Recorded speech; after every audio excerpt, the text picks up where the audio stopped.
আমাৰ পানীটো আপোনালোকে কোন তাৰিখে এৰিলে 29 তাৰিখে ৰাতি আমি 31 তাৰিখে ৰাতিপুৱা 1:40 প্ৰথম পানী কেইটা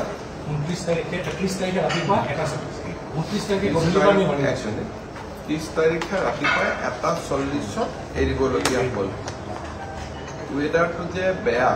বৰষুণ হ'ব এইটো আপোনালোকে কেতিয়া গম পালে মেট্ৰলজি আমি এইটো 29 তাৰিখে গধূলি 7:38 আমি খবৰ দিয়া হৈছে পানী এৰিব লাগিব বুলি কোৱাতকৈ অলপ থাকিলে কি হয় না অলৰেডি আমি তাত দাম পৰীক্ষা আছে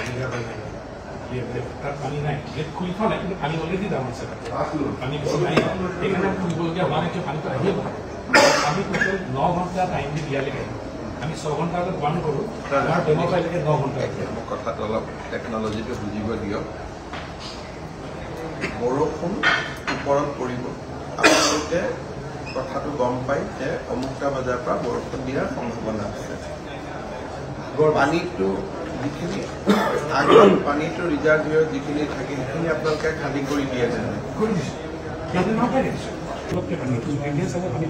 ঠিক আছে মই বুজিলো এৰাটো বুজিলো যেতিয়া আহিলে যেতিয়া 6টা বজাত পানী প্ৰথম খুন্দাটো মাৰিছে সেই সময়ত একেলগতে 6টা বজাত ছাডেনলি বহুত জোৰে পিক মাৰিছে 1672লৈকে উঠিছে আমি ৰাতি এটা লাগি দিওঁ নহয় আমি তেতিয়াই ৰিচিভ কৰিছোঁ কিন্তু আমি গেটখন ঘপকৈ উঠাই দিব নোৱাৰোঁ তলফালেতো আমি তেতিয়া 3 মিটাৰ 3.5 মিটাৰ 4 মিটাৰ 4.5 এনেকৈ দুৰ্গা তাৰমানে আপোনালোক আৰু আমাৰ মাজত কথাটো মই নাজানো টেকনলজিৰ কাৰণে আপোনালোকে নোৱাৰে নে কি কৰে আমাৰ আৰু আপোনালোকৰ মাজত কথাটো ক'ত নিমিলে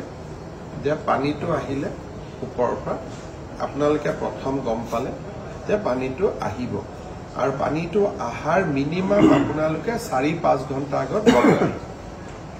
চ' সেইখিনি সময়ত ডিচিক ফোন এটা কৰি আমাৰ মানুহখিনিক এলাৰ্ট কৰিব লাগে যে আজি পানী কিন্তু মই পৰিৱেশটো আমি ভাল দেখা নাই আপোনালোকে মানুহখিনিক আগতীয়াকৈ ৱাৰ্ণিং কৰক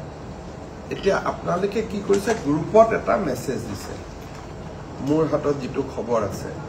এতিয়া গ্ৰুপত মেছেজ দিয়াটো হ'ল কি যে ডিচিজনেতো নাজানে যে আজি বৰষুণ দিব তেওঁতো শুই থাকিব ডেফিনেটলি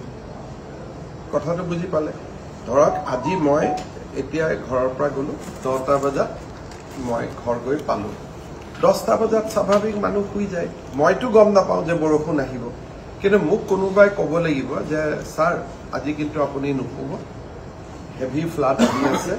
আমি হয়তো গেট খুলিবলগীয়া হ'ব পাৰে তেতিয়াহ'লে ডিচিজনে কি কৰিব তেওঁ লগে লগে মানুহখিনিক এলাৰ্ট কৰিব এতিয়া আপোনালোকৰ হৈছে কি ইউ প্ৰিপেয়াৰ ৰেকৰ্ডছ স্পিৰিট আৰু লেটাৰৰ মাজত এটা বহুত ডাঙৰ গেপ থাকে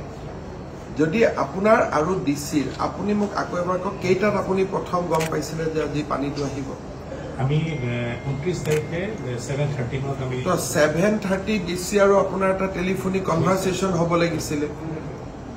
কথাত কৈছিল নেকি এতিয়া কথাটো হ'ল যে আপোনালোকৰ ৰঙানদীৰ পাৱাৰ প্লেণ্টত এজন ছিনিয়ৰ মানুহ ষ্টেচন আছে যোনে নহওক মেনেজাৰ হওক এছিষ্টেণ্ট মেনেজাৰ হওক এম ডি হওক ডি এম তো 7:30 বজাত কাৰণ এইবিলাক সদায় নহয় বছৰত কোনোবা এটা দিনত কেতিয়াবা এনেকুৱা এটা পৰিৱেশৰ কনফ্ৰণ্টেশ্যন হয় ডিচিক আপোনালোকে এটা 7:30 ফোন কৰিব লাগিছিল যে ডিচি ডাঙৰীয়া আজি কিন্তু আমাৰ অলপ ভয় লাগি আছে পৰিৱেশটো আজি অলপ খেলি মেলি হ'ব পাৰে এইটো বস্তু এটা পিছত টেকনিকেলি পৰীক্ষা কৰিব লাগিব যে পানীটো গ্ৰেজুৱেলি ওপৰত উঠি গ'ল তেতিয়া আপোনালোকে খুলি দিলে ৱেডাৰ আহোঁতেই like run off the system যে আহিছে আমি লগে লগে এৰি দি আছো মানে ৰিজাৰ্ভিয়ৰত আমি সোমাবই দিয়া নাই পানীটো লগে লগে মানে কি কৰাবলগীয়া দৰকাৰ মানে আমি যদি সেই মুহূৰ্তত 4 ঘণ্টা ৰিজাৰ্ভিয়ৰত পানী নিদি আহাৰ লগে লগে পানীটো এৰি থাকো it will be gradual and slow' release আপোনালোকে কি কৰে পানীটো আহে জমা হয় যেতিয়া অভাৰফ্ল' হ'ব আৰম্ভ কৰে তেতিয়া আপোনালোকে এৰি দিয়ে কিন্তু টেকনলজিকেলি এইটো পাৰে নে নোৱাৰে মই নাজানো আপোনালোকৰ এইটো চাব লাগিব যে 10% জমা হ'লে এৰি দিয়ক 10% জমা হ'লে এৰি দিয়ক 10% জমা হওক এৰি দিয়ক তেতিয়া একেলগে ফ্ল'টো নহয় এতিয়া মোক চিফ ছেক্ৰেটাৰীয়ে কৈছে যে গ্ৰুপত আপোনালোকে এটা মেছেজ দিছে ইমান মানুহৰ জান মালৰ ক্ষতি হয় গ্ৰুপত মেছেজটোৱে এনাফ নহয় কাৰণ ডিচিটো শুব এই বস্তুটো যদি আপুনি চাই যে অল দিজ আৰ মোবাইল আৰু হোৱাটছআপ বাট ইয়াৰ ভিতৰত আপোনাৰ আৰু ডিচিৰ যোনে ইয়াত নব কিয় এই কথাটো মই যোৱাবাৰ যেতিয়া মই এবাৰ গৈছিলোঁ ৰঙানদীত তেতিয়াও আপোনালোকক কৈছিলোঁ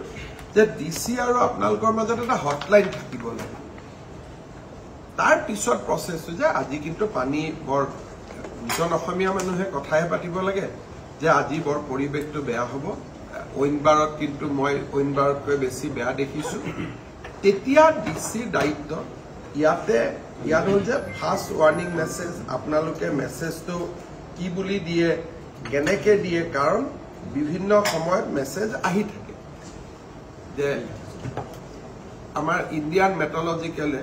প্ৰায়ে বৰষুণৰ মেছেজ দিয়ে কিন্তু বৰষুণ নহয় গতিকে মানুহৰ এটা ধাৰণা হৈ যায় যে এই মেছেজবিলাকৰ কিমান কেজুৱেল মেছেজ ফোন কৰি ক'ব লাগে ভয়ানক আপুনি কৈছে আমি ইমান protocol has been don't go by documents আপোনাক এতিয়া আপুনি যদি কৈ আছে যে ইমান নামিল আপোনাক যদি মানে ঠিক আছে এতিয়া মই আপোনালোকক এইখিনিকে ৰিকুৱেষ্ট কৰিম যে এই কথাটোৰ কাৰণে এটা মই চিফ ছেক্ৰেটাৰীকো কৈছোঁ দুটা কথা পাৱাৰ জেনেৰেশ্যনৰ কাৰণে আমাৰ যিটো নিয়ম আমাক তাত ফ্লাড কোচনিং কৰিব লাগে ফ্লাড পিকটো এনেকে আহে সেইটো তো এই গোটেই ফ্লাডটো এনেকে মানে আপোনালোকৰ পিকটো ৰাখি দিব নহয় আপোনালোকৰ ফ্লাড কোচনিং যিটো কয় সেইটো একচুৱেলি হেভি বৰষুণত ফ্লাড কোচনিংটো ট্ৰাই কৰিব নালাগে মই আজি আপোনাৰ কথাটোৰ পৰা টেকনিকেলি এইটোৱে বুজিলোঁ যে আপোনালোকৰ এটা পইণ্ট আছে য'লৈকে আপোনালোকে পানীটো ৰাখে once that water level is process আপোনালোকে ৰিলিজ কৰে আমাৰ কথাটো হ'ল যে ডেট ইজ এ ৰেট্ৰগেটিভ আমাৰ কথাটো হ'ল যে হুৱেন দেৰ ইজ এ হাই ৰেইন তেতিয়া আপোনালোকে কুশ্যনিংটো এৰি দিব লাগে তেতিয়া কুশ্যনিংটো যদি কৰিব খোজে পানী উইল বি ৰিলিজ এটা ঢাক্কা আহিব আমি কৈছো ঢাক্কা আহিব নালাগে লেট ইট বি গ্ৰেজুৱেল সেইটো এওঁলোকৰ ড্ৰিলটো হ'ল এনেকুৱা মই কথাটো বুজি পালোঁ ধৰ এওঁলোকৰ আছে যে 8 মিটাৰলৈকে পানী ৰাখিব 11 মিটাৰলৈকেও ৰাখিব যিটো এওঁলোকে কৈছে যে চেষ্টা কৰিব যে 11 মিটাৰতো ৰাখিব তাৰ পিছত যেতিয়া নোৱাৰে দামৰ ওপৰত তেতিয়া ধাচ কৰি গেটখন